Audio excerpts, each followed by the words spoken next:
There's reason.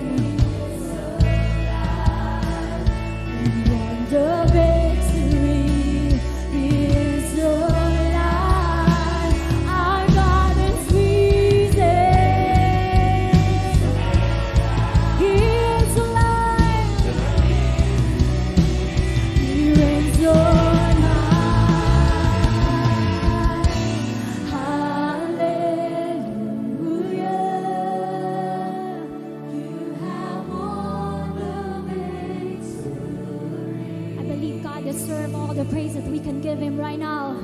Hallelujah. You have won it all for me. Death could not hold you down.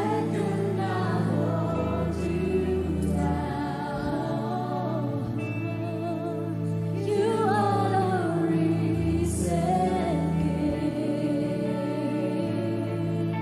Seated in majesty.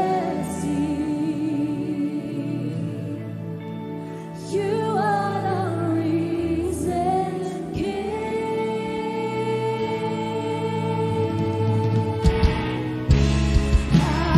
Hallelujah.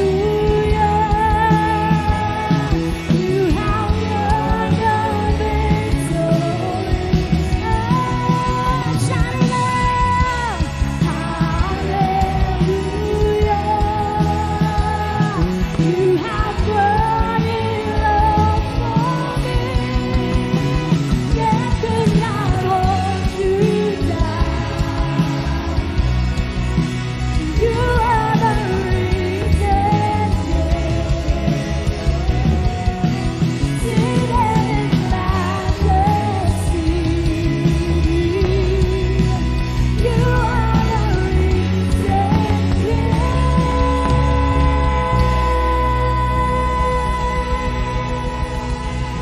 All glory to the one who is risen from the grave.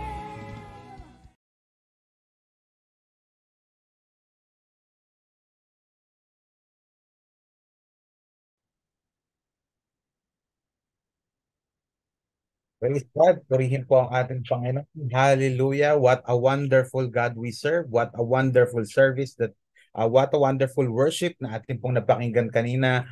Napakabuti po ng ating Panginoon. Kagaya ng lagi ko pong sinasabi, ano man po ang ating pong pinagdadaanan, saan man po kayong panig ng mundo, kahit gaano man po kabigat ang mga pinagdadaanan nating problema, naniniwala po ako na mas marami pa rin po tayong mga bagay na dapat pong ipagpasalamat natin sa ating Panginoon. Kaya kung ready na kayo, pwede po bang i-type natin sa comment section, I am ready.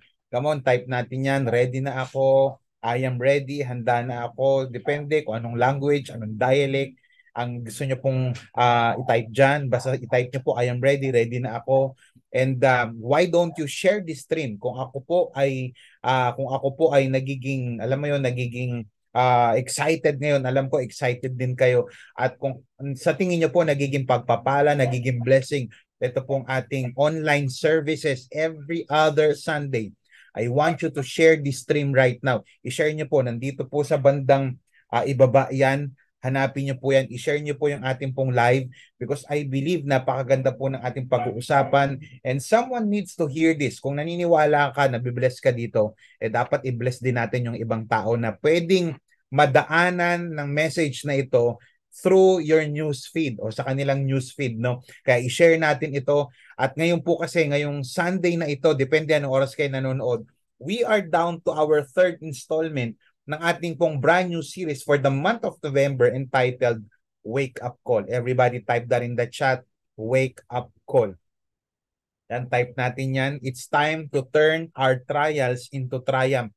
Meron pong mga pinagdadaanan tayo ngayon sa kalagitnaan ng taon ngayon, patapos na yung taong ito, ang dami pa rin nating pagsubok, ang dami pa rin challenges na pinagdadaanan po nating mga magkakapatid. Pero napakaganda po nitong series na to sapagkat ito po ay wake up call sa mga natutulog nating kapanawagan, ito po ay wake up call sa mga natutulog po nating pananampalataya, wake up call ito sa mga nawalang pag-asa, wake up call po ito sa mga nawalan ng apoy. I believe na meron pong mga sasabihin at ayusin ng ating Panginoon sa gabi pong ito. Now, meron po akong tinanong siguro 2 weeks ago na ito, tapos last week tinanong ko rin ito.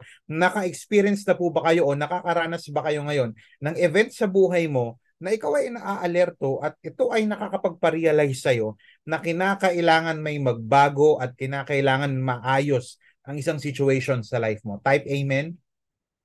Lahat po tayo nakakaranas niyan, yung nakaalerto ka parang hindi pwedeng ganito na lang ako Hindi pwedeng grade 1 na lang ako dapat mag-grade 2 ako. Hindi pwedeng grade 2 na lang ako, dapat mag-grade 3 ako. Hindi pwedeng habang buhay ganito na lang yung status ko sa aking spiritual life, dapat mag-grow ako, mag-mature ako. At yun yung pinag-usapan natin last week. Bigyan ko lang kayo ng konting recap about last week. Pinag-usapan natin how to turn trials into triumph. Kung kayo po ay hindi nakapanood niyan because this is your first time or meron kayong inaasikaso nung Sunday, this week hindi nyo napanood, pwede nyo pong balikan. Ilalagay po ng atin pong mga ushers dyan yung link last Sunday o kung hindi nyo po makita, pwede nyo pong i-visit yung ating pong Facebook official page, Amazing Hope Marikina Campus. Tignan nyo po yung ating message last Sunday dahil napakaganda po niyan. How to turn trials into triumph. Makikita nyo po dyan yung summary ng ating pong mga pinag-usapan last Sunday.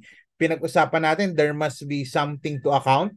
Kinakailangan po i-account natin yung ating po mga pinagdadaanan. Naalala niyo yun, financial term yan, accounting term na kinakailangan i-account natin, ilagay natin ano ba ito, i-evaluate natin na ang pinagdadaanan natin merong purpose at ang pinagdadaanan natin may ipuproduce.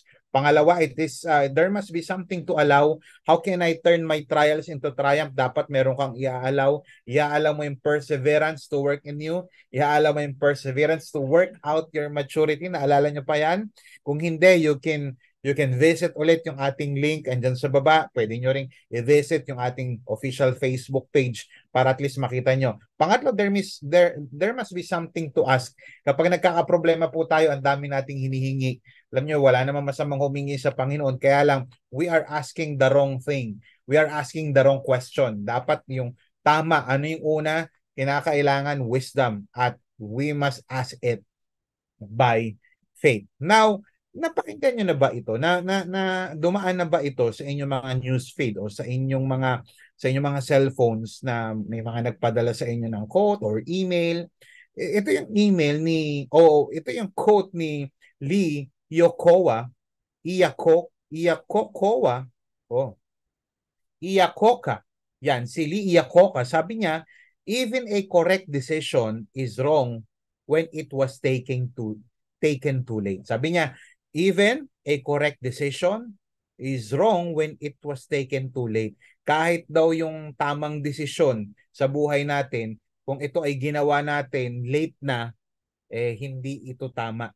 Nasubukan mo na ba yun yung gumawa ka ng isang tamang desisyon na I'm not talking about wrong decisions. Dito tayo sa quote nito ni Lee Iacocca.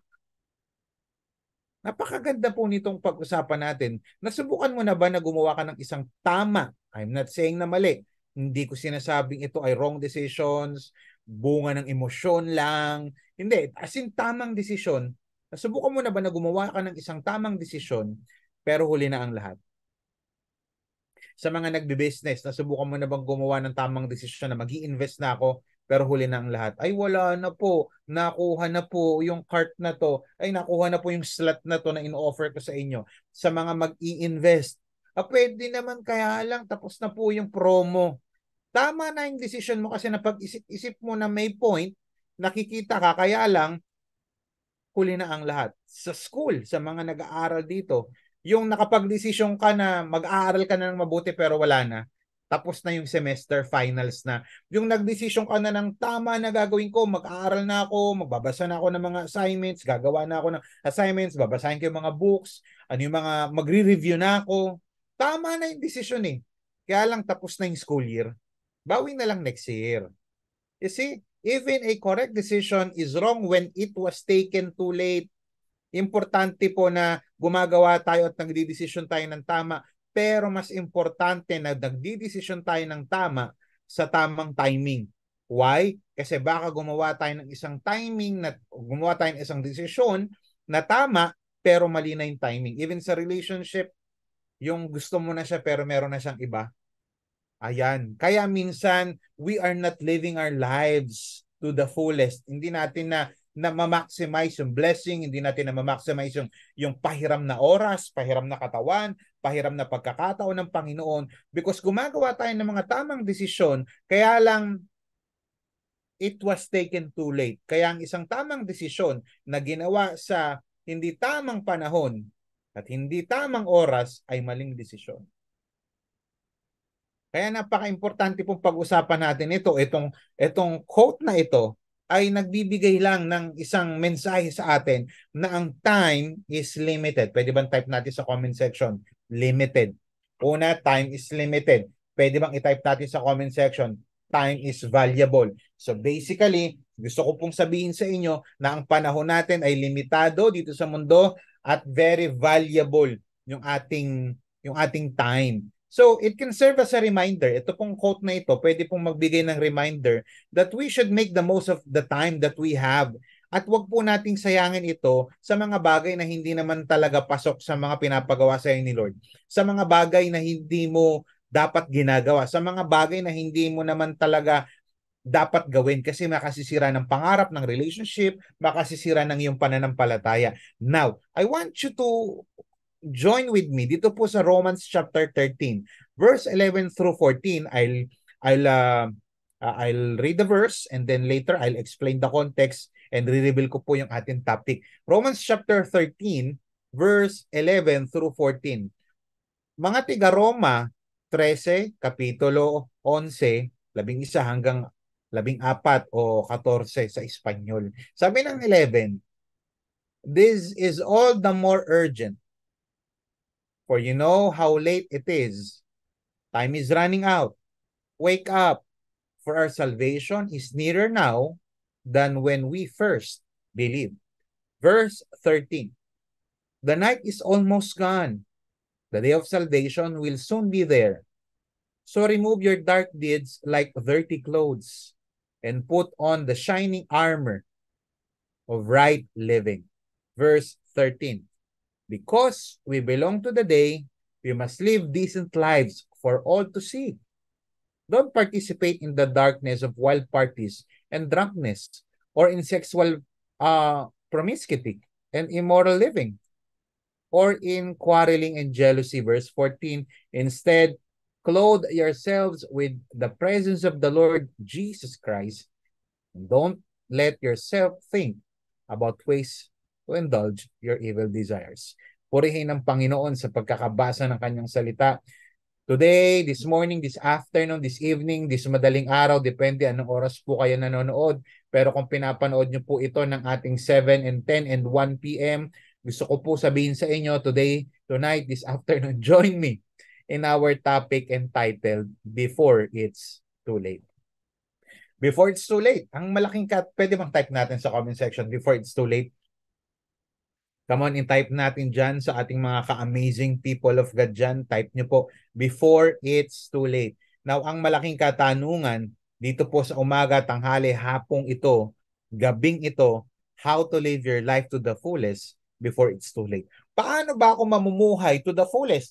Paano ko magagamit ng tama yung panahon, yung pera, yung talento na ibinigay sa akin ng aking Panginoon bago pa mahuli ang lahat?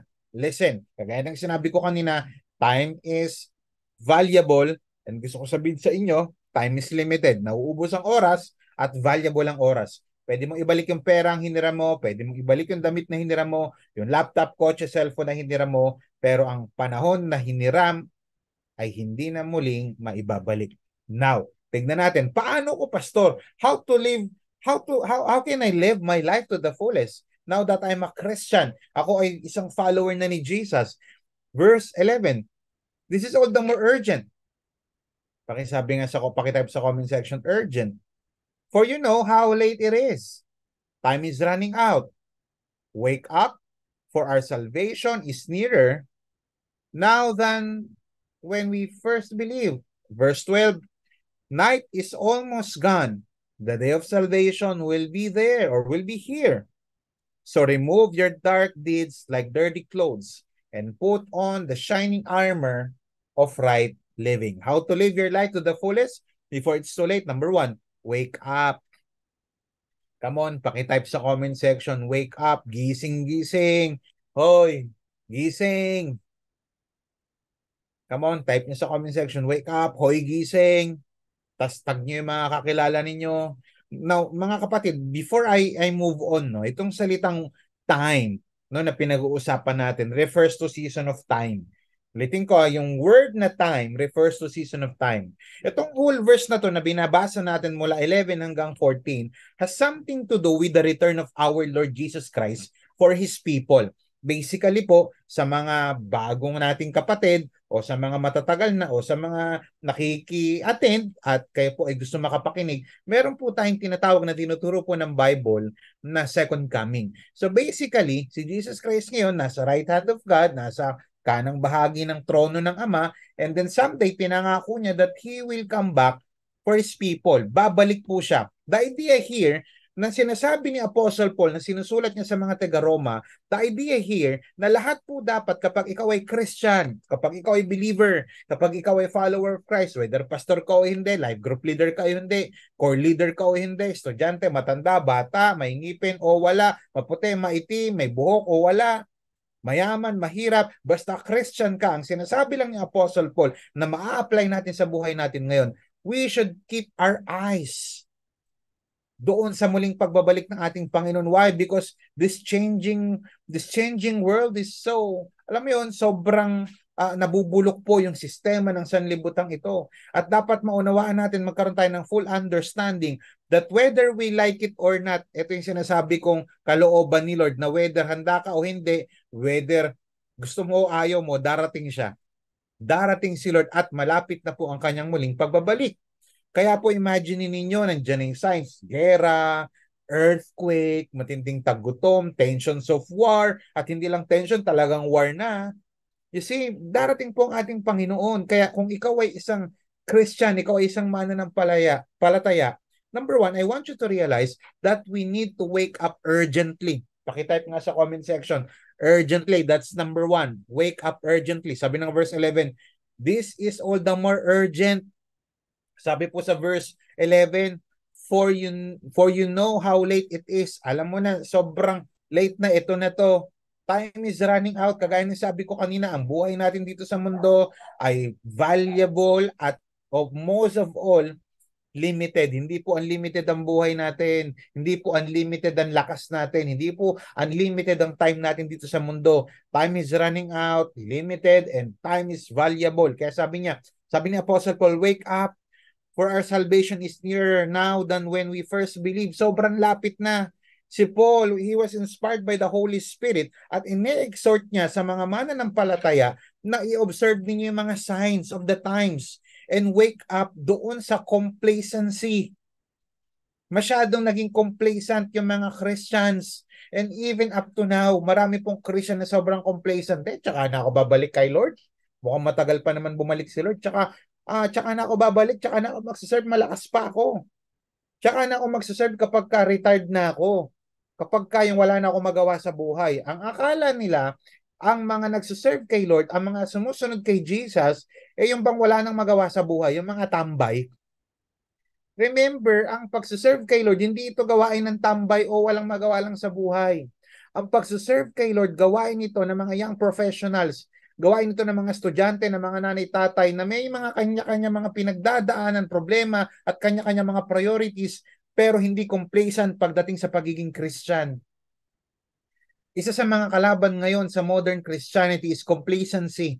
Why? Kasi masyado na tayong nag-focus sa pag-aaral, school na lang, ayaw na natin mag-serve kay Lord, ayaw na natin kilalanin si Lord. Iba, hindi na nagla-life group, hindi na umati ng church, may online naman, pakikinggan ko na lang. Pwede naman yun.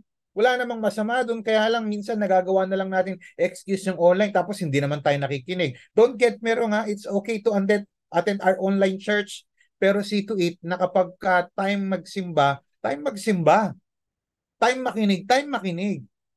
Naging complacent na lang tayo. Why? Because of what we call comfort. Everybody type that in the chat, comfort.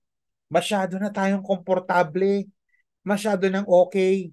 Okay na lang ganito, isang click na lang. Kaya minsan, tsaka na ako magbabago, tsaka na ako magbabalik, enjoy ko muna yung buhay ko, enjoy ko muna yung pagkakaroon ko ng pera, ng freedom, enjoy ko muna yung relationship ko. Na para bagang ang tingin natin kay Lord, laging balakid sa lahat ng pangarap natin. You see, we need to understand na pwede mong maabot yung iyong mga pangarap ng kasama mo ang Diyos.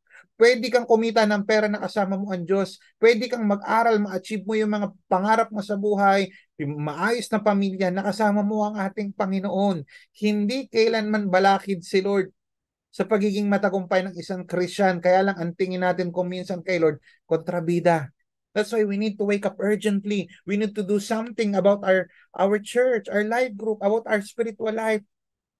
Ang sinasabi lang ni Apostle dito, wag nawa tayong mahatak ng sanlibutang ito. Wag sana tayong mahatak ng problema, wag sana tayong mahatak ng financial problems, wag sana tayong mahatak ng komportableng buhay palayo sa ating Panginoon. Remember na ang problema pwede kang hatakin palayo kay Lord, pwede ka rin hatakin palapit sa Lord. Yung success, yung 13-month pay, yung mga bonuses ngayon, pwede kang ilapit kay Lord yan, pwede ka rin ilayo kay Lord yan. That's why we need to wake up urgently, ngayon na. Pangalawa, wake up expectantly. Una, urgently. Pangalawa, expectantly. Sabi ng verse 11, this is all the more urgent, for you know how late it is. Time is running out. Wake up. For our salvation is nearer now than when we first believe. Ang lapit na. Ano tong salvation? Di ba niligtas na tayo? Ba't ililigtas pa rin? Verse 12, the night is almost gone. The day of salvation is soon be here. Pag sinabi pong expectantly, with an excited feeling that something is about to happen, especially something. Pag sinabi pong expectantly, dapat excited ka kasi alam mong may mangyayaring bagay. Si Paul, tinasabi sa atin dito, sabi niya, na ang salvation natin ay malapit na. At sa mga nag-school of discipleship na, by the way, ini-invite ko kayo at ini-encourage ko kayo to join our mga school of discipleship class. Kung hindi ka pa nakakapag-school of discipleship, napakaganda nun. We're going to teach you yung mga basic doctrines, paano maging faithful servant, paano maging fruitful servant, paano maging founded na servant. Napakaganda po ng pinag-uusapan natin doon. At isa sa mga pinag-uusapan natin doon, shout out sa mga graduate na o nag-undergo ng School of Discipleship sa ating School of Discipleship 1. As you know, alam natin ang merong tatlong stages o tenses yung ating salvation. Una, we have been saved. Pakitype nga sa comment section, saved, may ED. We are saved. Tapos makakakita ka sa Bible, we are being saved, present tense. Tapos makakakita ka sa Bible, we will be saved. So ang ating pong salvation ay may tatlong stages o tenses. Una, past, present, future. Pag sinabing we are saved, we've been justified. Pag sinabing justified, ipinawalang sala ang isang taong nagsisi sa kanyang mga kasalanan at nanampalataya sa ating Panginoong Hesus ay pinawalang sala na ng ating Panginoon sa pamamagitan ni Kristo Jesus. So nire-remove yung penalty. We've been saved from the penalty of sin. Hindi ka napupunta ng impyerno kapag nanampalataya ka kay Lord. Kaya lang, kapag Christian ka na pastor, kapag Christian pala, no, hindi excuse sa problema at saka mga temptation, ang dami pa rin binabato na problems, inaalaw ni God na problems, and even yung mga temptation na binabato ni Satanas. Yes, because we are being saved. We are being saved from the power of sin. Ang tawag po doon, sanctification. Kaya kapag ka-Christian ka na, pinababanal ka na, kagaya po ng illustration ko sa toothbrush, kapag ka-toothbrush ka, for tooth's use only, hindi pwedeng gamitin sa paa, sa kuko, sa tenga, sa kadena ng motor. Why? Because isa lang ang pagkakagamit sa sipilyo para sa ngipin. Ganon din ang buhay ng mga Christian. As Christian, ang gagamit lang dapat sa iyo ang ating Panginoon. Hindi ka pwedeng gamitin ni Satanas. Hindi ka pwedeng gamitin ni Numan. Only Jesus can use you. Why? Because He is the one who saved you. And He is the one who is saving you. Pinag-usapan din natin na we will be saved, yung glorified body. Pinag-usapan natin yung first Sunday na ang katawan natin panlupa mabubulok pero someday mapapalitan ito ng katawang panlangit. You see, pinapakita lang dito na dapat ma-excite tayo sa ating salvation. Kung na-excite tayo sa mga online na binili natin in order natin, add to cart, add to cart, add to cart, add to cart. Na-excite tayo, ano ba? Ang tagal naman ng in-add to cart ko sa 11-11. Ang tagal naman niya. Ang tagal naman ng graduation ko, nakaka-excite. Alam mo yun, sa graduation na-excite, sa trabaho na-excite, sa girlfriend, boyfriend, sa crush, sa pagkain na-excite, pero sa Panginoon, sa kanya muling pagbabalik, hindi na-excite. Dapat hindi po ganun. As Christians, we must be excited all the more. Why? Because paparating na po ang ating Panginoon. Now, ang malaking katanungan, are you living your life in the anticipation of His soon return? Ina-anticipate mo ba siya? Mas excited ka sa 13th month kaysa sa pagbabalik ni Lord.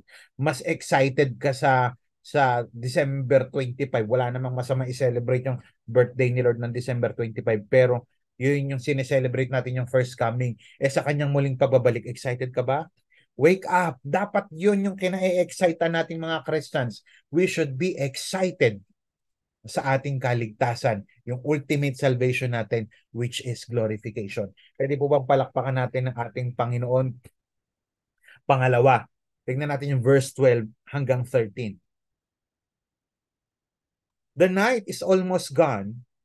The day of salvation will soon be here. Ito na yung pagbarito ng ating Panginoon. So remove your dark deeds like dirty clothes and put on the shining armor of right living. Verse 13, because we belong to the day, we must live decent lives for all to see. Don't participate in the darkness of wild parties and drunkenness or in sexual promiscuity and immoral living or in quarreling and jealousy. Ano po yung number one? Number one, wake up. Pangalawa po, clean up. Pakitype sa comment section, wake up and clean up. Sige nga, kung may mga kapatid tayo dyan, isummarize nyo lang, wake up, clean up. Lagay nyo dyan, how to live your life to the fullest before it's too late. Huwag magsayang ng oras. Gumising sa katotohanan na isa kang anak ng Diyos, gawin ang kalooban ni Lord, pray, life group, Lord's Day. Dapat excited ka dyan sa pagdi-devotion, sa pag-attend ng church, sa mga trainings natin. Dapat excited ka dyan. Pangalawa, dapat clean up. Una, gumising ka. Hindi lang basta gumising, kundi dapat maglinis. Alam niyo po, kung napapansin niyo, lalong-lalo na sa panahon natin ngayon, this generation, meron po tayong, we have an unblushable generation. Pag sinabi pong unblushable generation, it means ito po ay nagpapakita ng walang pakiramdam, ng walang, hindi na nahihiya, lalong-lalo na pagdating sa kasalanan. Ulitin ko, we live in an unblushable generation that boasts in its sin. Yung mga generation natin ngayon, na tuwan-tuwa pa sila, na pinagmamalaki pa nila, na alam nilang mali, alam nilang masama, alam nila that it is against the word of God, tuwan-tuwa pa sila. You see? That is why you need to understand this. You need to listen to this very carefully. We are called, we as Christians, if you declare yourself, kung sa tingin mo ikaw ay Christian dahil tumanggap ka kay Lord, nagsisi ka, follower ka ni Christ, nag-church ka dito, we are called to a higher standard of clean living. Sa kanila, okay lang. Bakit? As long as wala kaming tinatapakang tao, You see, hindi sila nahihiya. Why? Kasi alam nila, sa tingin nila, ito yung clean living, ito yung tama. Love, love lang. But as Christians, we are called to a higher standard of clean living. Hindi pwedeng marumi. Hindi ko sinabing hindi tayo magkakasala, pero iba yung nagkakasala sa patuloy na nagkakasala. Iba yung nadatapa sa patuloy sa pagkakadapa. Paano tayo magkakaroon ng clean lives? Paano lilinis ang ating pagkatao? Pastor, maligo. Tama naman yung physically. Pastor, mag-fasting. Tama naman yun sa internal, sa colon, sa bituka natin. Makakatulong yan. Pero paano ba malilinis ang ating pagkatao? Yes, of course. Ultimately, because of Christ. But we need to do our part. We need to be responsible sa ating mga actions. Pakitype nga sa comment section, responsible. Paano? First, cast off the works of darkness. Pag sinabing cast off, ito po ay lay off, lay down, or set aside. As a garment na parang ganito, maghuhubad ka ng Amerikana mo, tas isa-set aside mo, itatapon mo, ilalagay mo sa basurahan, hindi sa labahan na para malaban pa ulit, hindi yun. Kung susuotin mo ulit, okay lang, kasi damit yan eh. Pero what I'm talking about is yung darkness, yung masasamang gawa. So, ubarin mo, tapos itatapon mo. Sabi sa verse 12, let us cast off the dark works of darkness. Ibig sabihin yan, apotithemi, to lay off, to lay down or aside as garments. Ano ibig sabihin nito, Pastor? Ano yung tinuturo mo sa amin? Una, you need to hear this very carefully. Palitan mo yung suot mong hindi malinis. Ano ba naman yan? Ang dumi-dumi na yan. Palitan mo na. Hindi, okay pa to ha. Eh, ang baho-baho na eh. Kasi dumating sa punto ng buhay natin, lalong-lalo na sa mga matsatsagang magsuot ng mga recycled na damit, hindi lahat ng sinusuot nakakabuti sa'yo. Hindi lahat ng damit ay maganda patignan. Kaya palitan mo na yung suot mong hindi malinis. Pwede nga type natin sa comment section, palitan mo na. Sabi sa NLT, ang ganda ng rendition ng New Living Translation. So remove your dark deeds like dirty clothes. Palitan mo na yung mga maling gawa mo. Tanggalin ang mga maling gawain. Kaya lang pakinggan nyo itong maigi mga kapatid. Minsan ang akala natin na dapat nating tanggalin o baguhin sa atin yung pagpatay o huwag ka nang pumatay ng ipis. Nagbiro lang. Akala lang natin yung mga hyper, yung mga malala. Minsan ang akala natin na dapat nating tanggalin or baguhin sa ating buhay yung pagpatay, yung pagnanakaw, yung pagre-rape. Ayun, immoral yun, pastor. Pero hindi natin napapansin kung minsan yung mga katamaran natin. Katamarang mag-pray, katamarang umatin ng life group, katamaran na mag-conduct ng life group, katamaran na umatin ng service, katamaran na mag-devotion, katamaran na mag-training. Akala lang natin na mga dapat tanggalin yung pagpatay, pagnanakaw, pag-rape. All, of course, tatanggalin yun kung gumagawa ka pa noon. Pero minsan hindi natin napapansin sa mga simpleng buhay natin. Tamad na tayo sa mga gawain pang spiritual.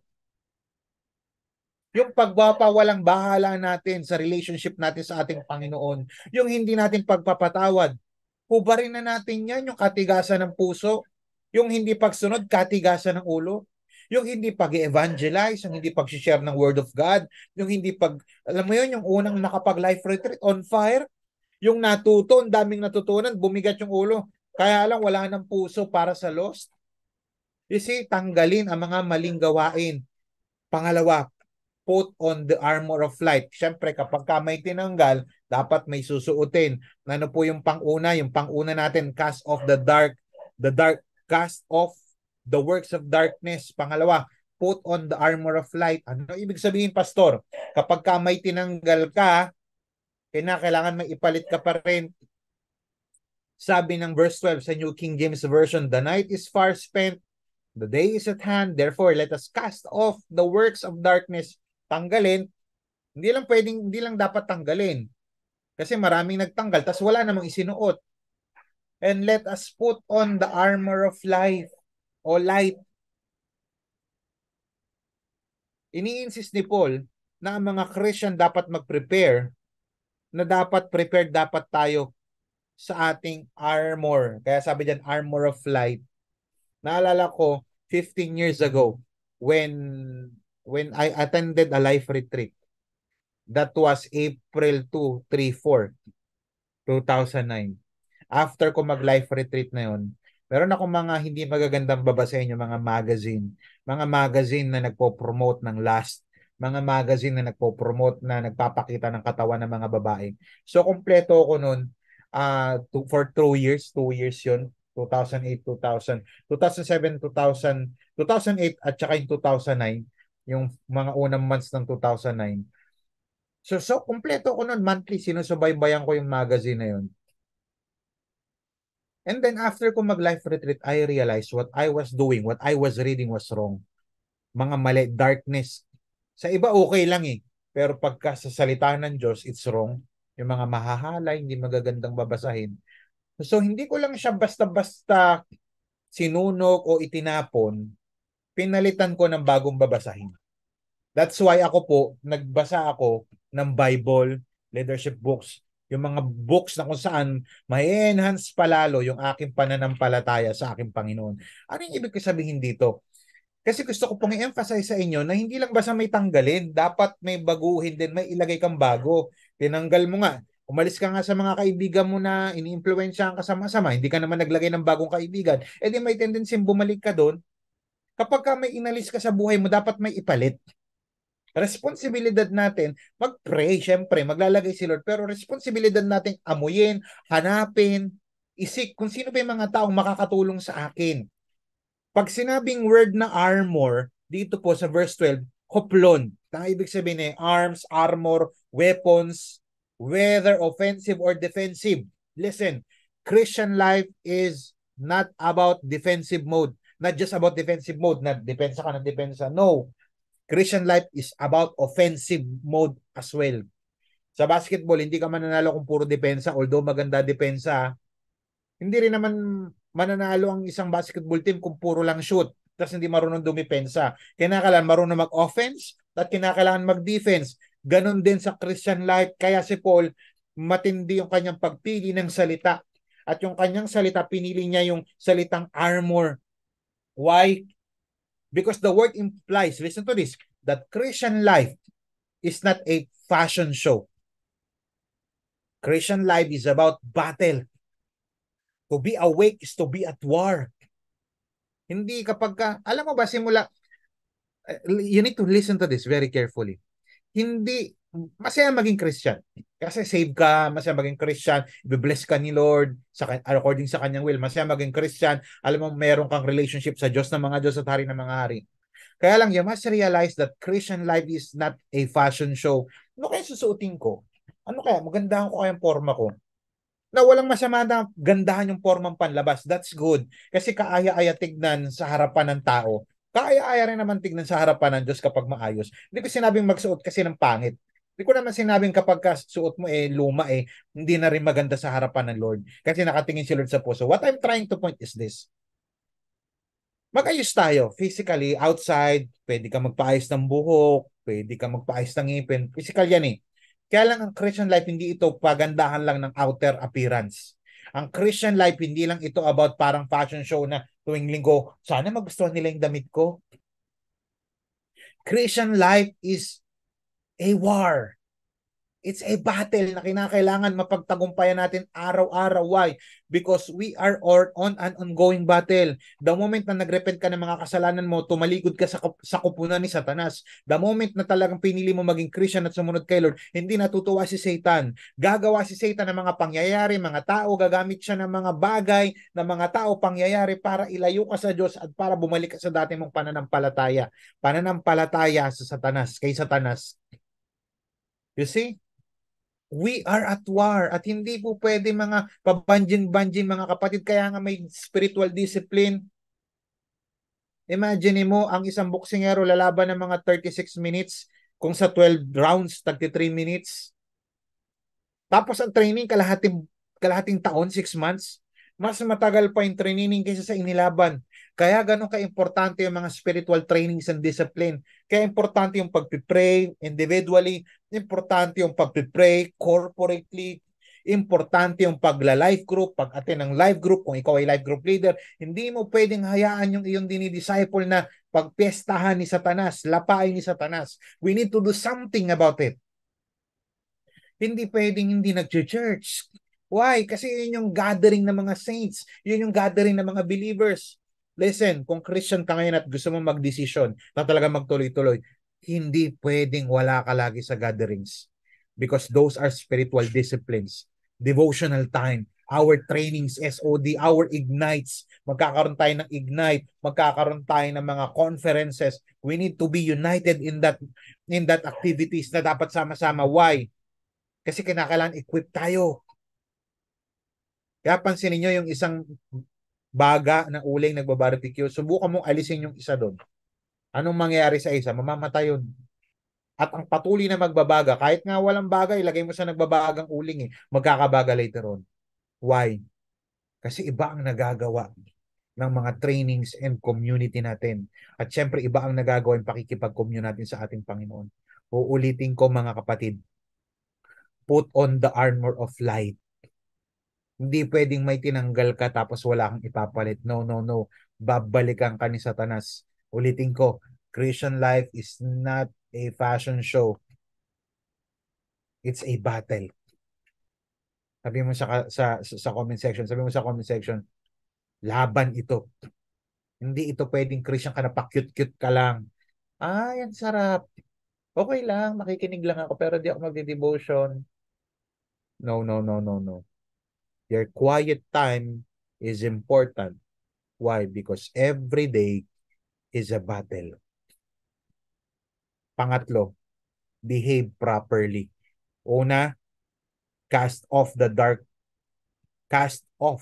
works of darkness. Responsibilidad natin yan. Put on the armor of light. Pangatlo, behave properly. Tingnan nyo ha. Sabi ng verse 13, let us act as we should. Umasta ka naman kung ano yung dapat. Kung aso ka, tumahol ka naman. Kung isda ka, lumangoy ka naman. Ang isdang hindi lumalangoy, either may sakit, tulog, o patay na. Let us act as we should. Paano? Live people living in the daytime. Ibig sabihin sa liwanag. Have nothing to do with wild parties. And don't drink. Don't take part in sexual sins or evil conduct. Don't fight with each other or jealous of anyone. Ano yung una? Una, have nothing to do with wild parties. Don't get drunk. Kaya nga pambihira iba sa atin. Bakit? Wala naman sa Bible na masama uminom. Oo. Ang masama sa Bible maglasing, kaya lang, one time may nagtanong sa akin, bakit hindi ka na shot ka naman? Wala naman sa Bible na bawal uminom. Wala naman talaga, pwede naman talaga. Kaya lang, ang masama sa Bible yung maglasing. Kaya lang, nakakasiguro ka ba na kapag ka hindi ka uminom, hindi ka malalasing? I know myself. Baka kapag ka tinikman ko yan, diretso ko dun. Ano pa? Kaya hindi po ako umiinom na ng ganun. Nagre-regalo sa akin, okay. Pero para yung sa ganyan, wild parties, no.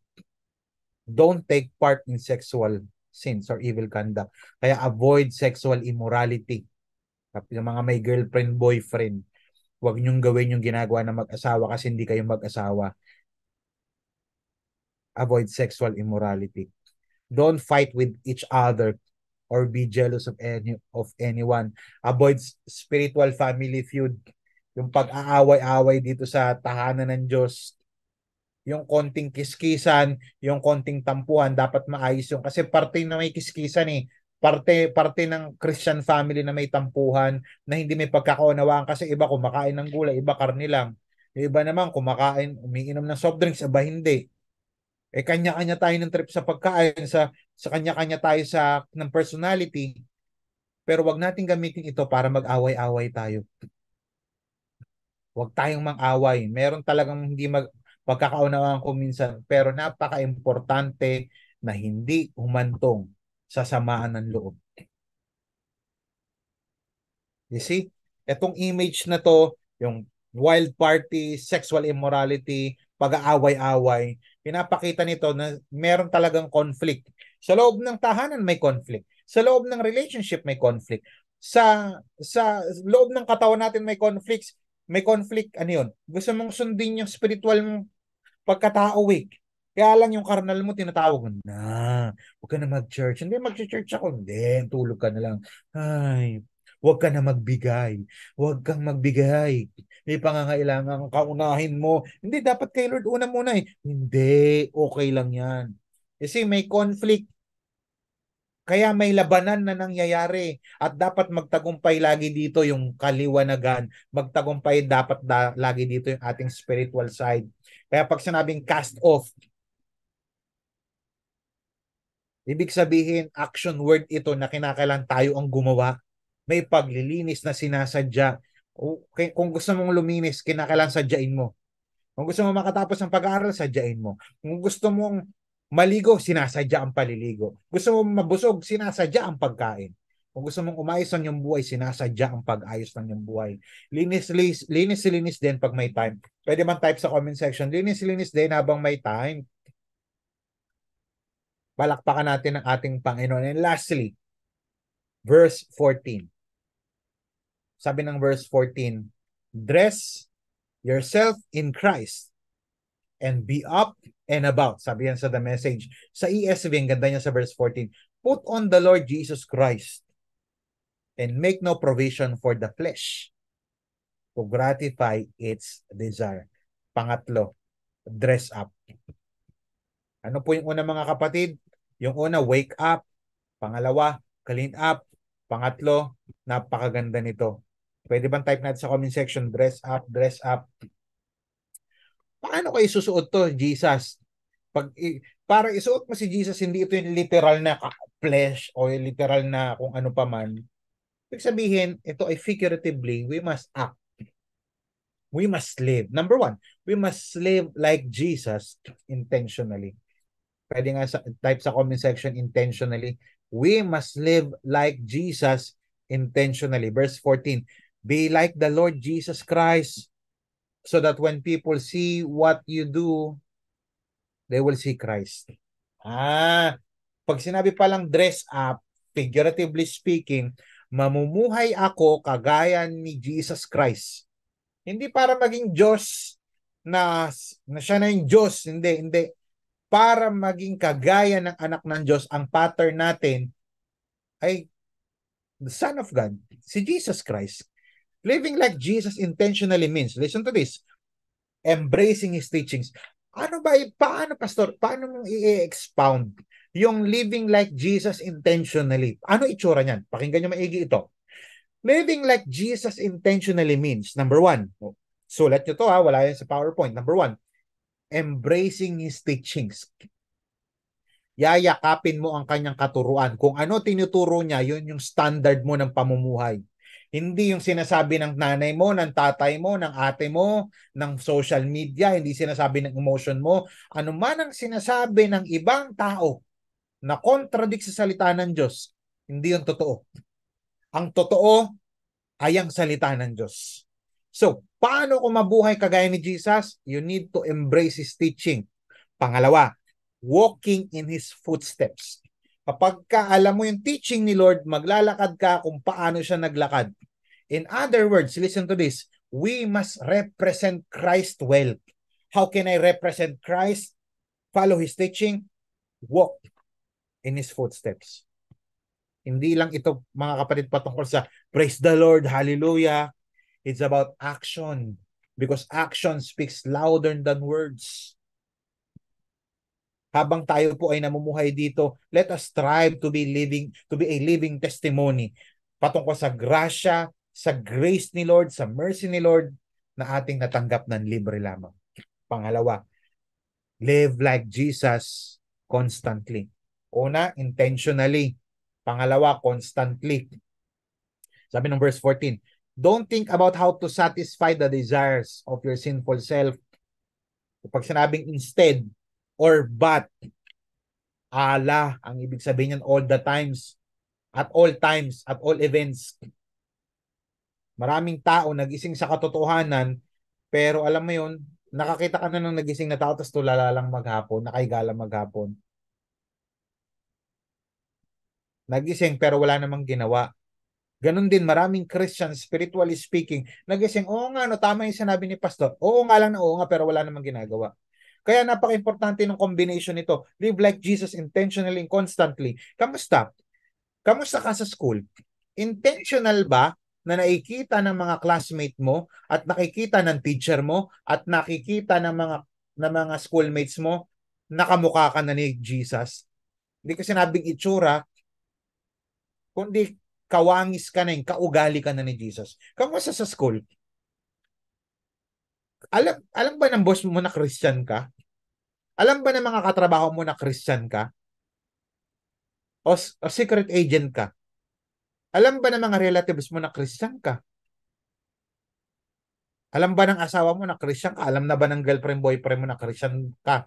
Alam na ba ng mga kapitbahay mo na Christian ka? Live like Jesus intentionally. Live like Jesus constantly. Sabi ng verse 14, instead, clothe yourself. Sabi sa NLT, clothe yourselves. O clothe yourself with the presence of the Lord Jesus Christ, and don't let yourself think about ways to indulge your evil desires.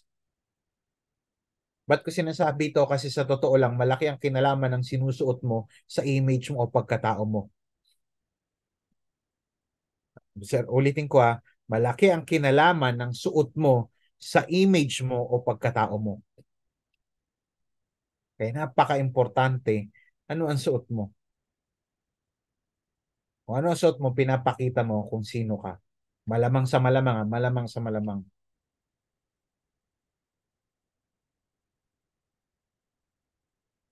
Bakit ko sinasabi ito? Because contextually speaking,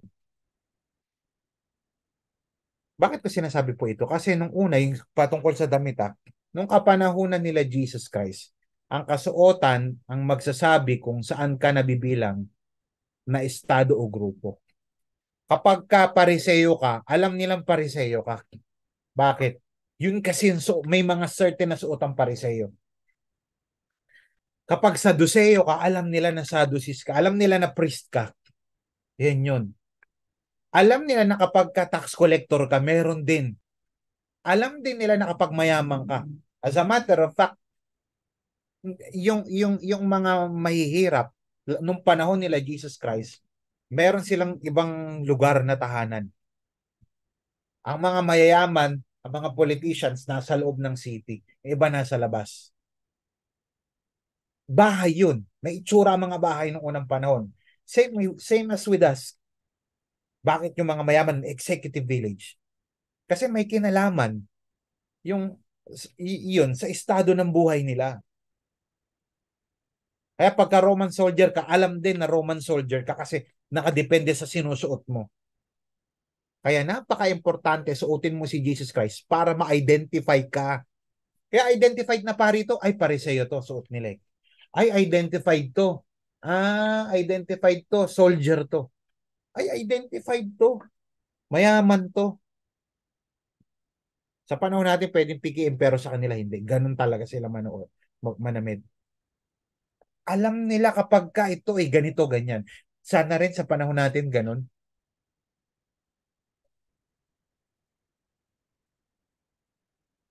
Sana po nakikita si Jesus Christ sa buhay natin.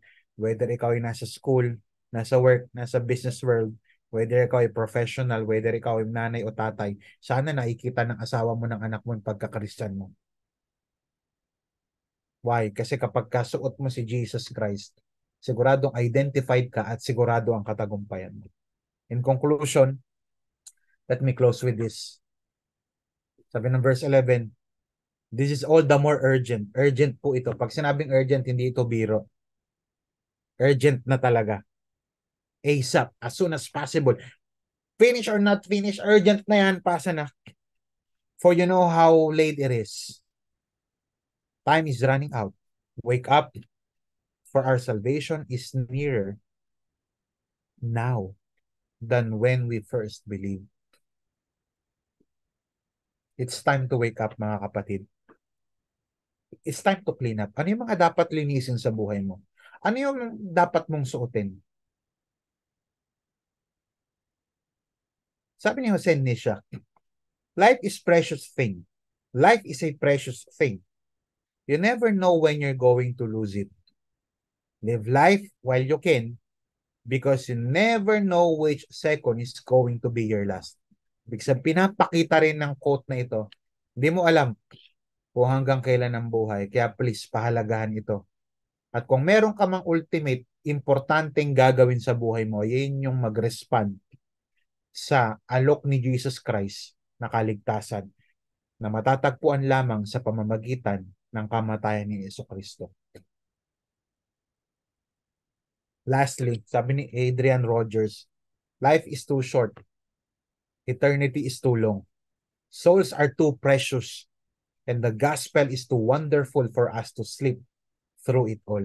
Sinasabi lang niya, ang ikli lang ng buhay, kahit 100 years old kang mabuhay dito, mahaba sa paningin ng tao, pero maikli lang yun sa eternity. Eternity nga, pag sinabing eternity, walang katapusan.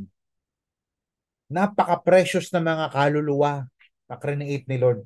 Kaya napaka-importante as Christians that we need to continue to speak and preach the gospel. Huwag na tayong matulog. Napagod ka, magpahinga. Ano ibig sabihin, pastor, na huwag matulog? Spiritual yun. Physically, pwede. Pero spiritually speaking, hindi po tayo pwedeng matulog. Sa mga, ngayon lamang po nakakaunawa nito, pag sinabi pong Lord Jesus, Ang ibig po nun sabihin, Lord is Master.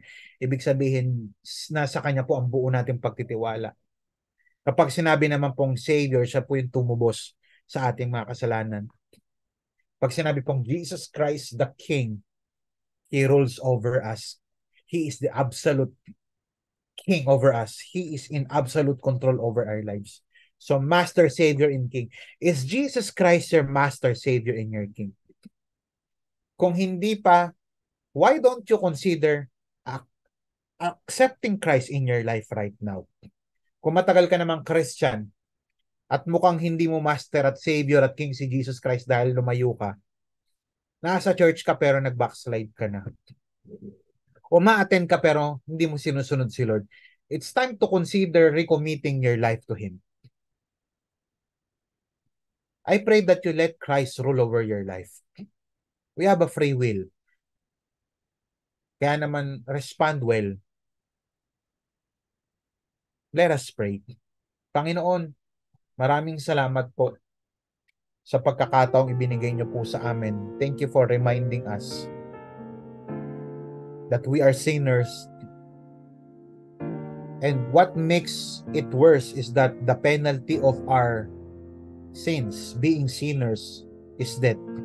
Meaning, we are destined to hell. We are separated forever sa nag-create sa amin. That's a bad news. But thanks be to God, dahil ikaw po, Panginoon, ay nagpadala ng solusyon. Hindi po namin kayang solusyonan ang sin problem namin. That is why, ikaw ang gumawa ng solusyon. Pinadala niyo po ang inyong buktong na anak na si Jesucristo to die in behalf of us as a substitution because we cannot save ourselves. Even yung pinakamabuti, pinakamabait, hindi nila kayang iligtas ang sarili nila because ang standard niyo po ay hindi po pagiging mabuti, kundi pagiging perfecto because you are the standard. Your holiness is the standard. Good news, Lord. We can respond in faith. We can be saved through faith in Jesus. It's because of your grace, unmerited favor. You saved the lost. Saved means to be rescued from danger. We are in danger, Lord. Lord, we put our faith in you. We put our faith in Christ. Na tila baga uupo kami sa isang upuan na buong-buo ang pagtitiwala namin knowing na hindi kami malalaglag. Kung ikaw ang tinutukoy ng message na ito, admit that you are a sinner, repent of your sins, and believe in the gospel. Believe in the Lord Jesus Christ for your salvation. Put your faith in Him. Putting your faith means trusting in Jesus. Salamat, Panginoon.